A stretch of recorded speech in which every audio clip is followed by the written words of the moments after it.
This podcast episode is going to be about why I don't think there is enough scientific evidence to back up positive psychology and positive thinking along with happiness. Let's get into that. I've been looking into positive psychology for a few months, and I don't think there is enough evidence to support its claims.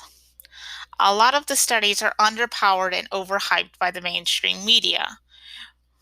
When the media says that these studies find a link or have found a link between positivity slash happiness with a long life, it is often overhyped or downright false, and that's not actually what the study is saying. The study is usually saying in some cases that there may be a link, but that is correlational, not causational. And these reporters slash journalists don't seem to understand that there is a big difference in science, and they don't really know how to report on scientific research. Many of the studies were and are only done with a few hundred people, and sometimes even less than 100, which means in scientific terms they are underpowered and not really credible because the numbers just aren't there to say something about the general population.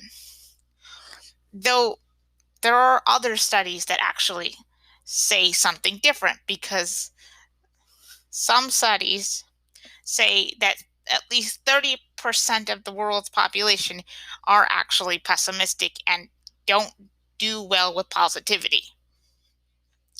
That doesn't mean that positivity is inherently bad, it just isn't what people think it is.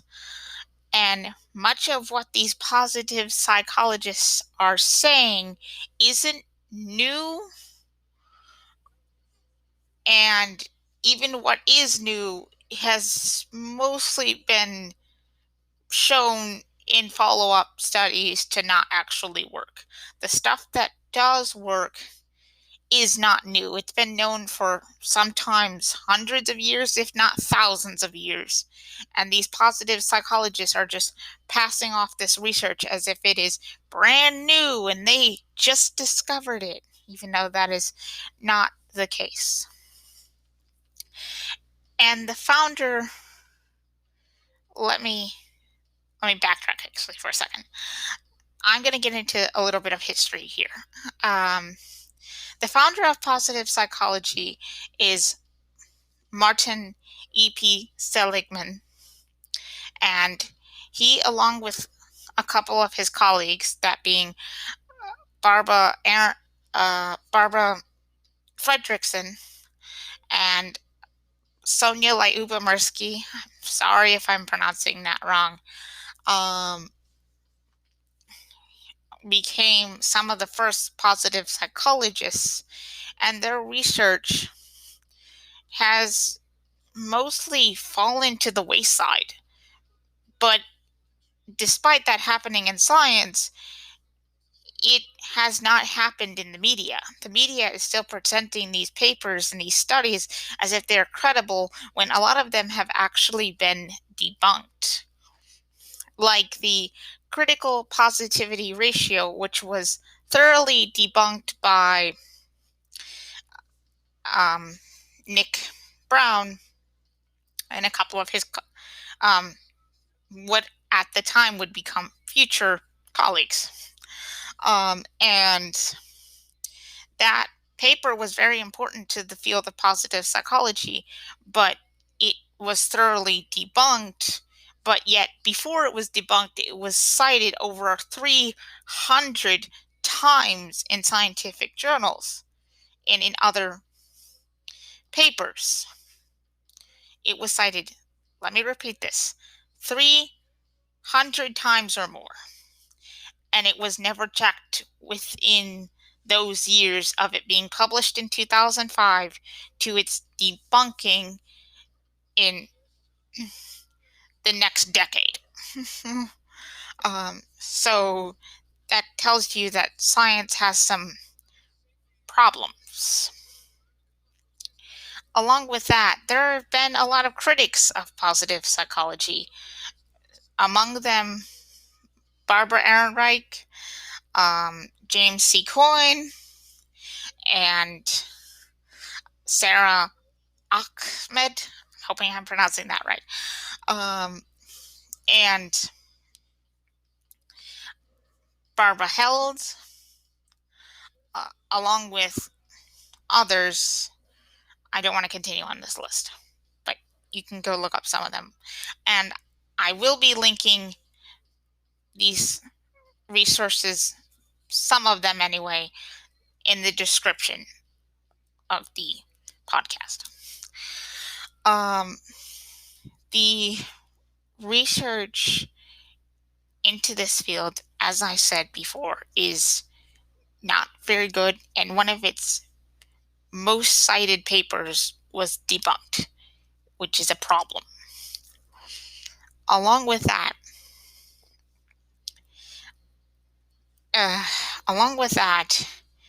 the research is not always of sound quality. It's not done very well. Oftentimes, the researchers are biased. They don't realize they are biased. They're sometimes straight up apologists for the field. There's a lot of interning in the field. They don't look outside the field itself for criticism. They think they can criticize themselves, which doesn't work because of a conflict of interest.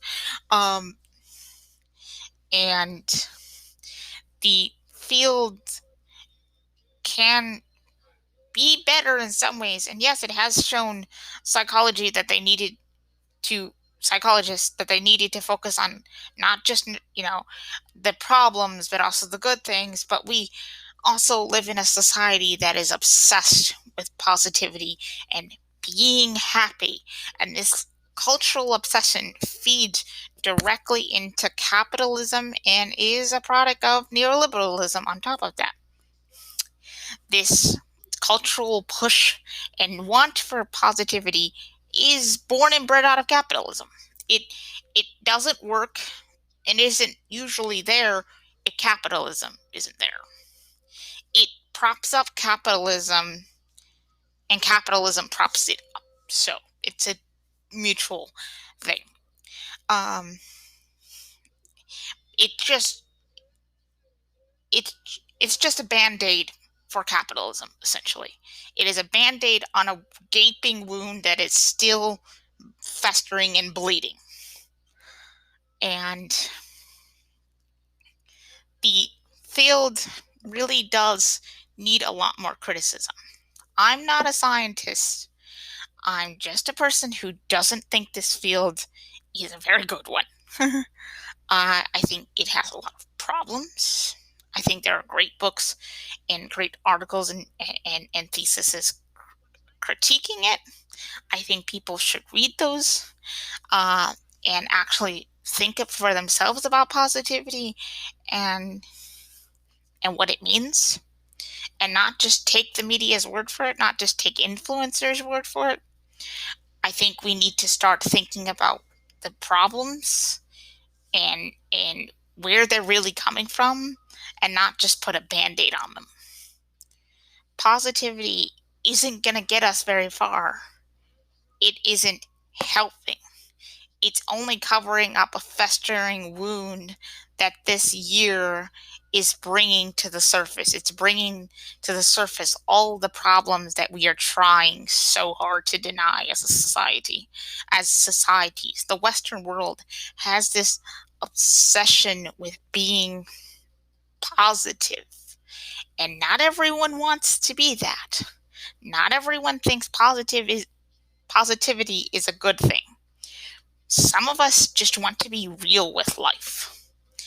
And it is a cultural thing. Our culture has bred us to think this way, to think that positivity is everything, to think that it is a part of life and that everyone wants it, when that could be farther from the truth. And that's just where I'm going to end it for now, but I will be continuing this.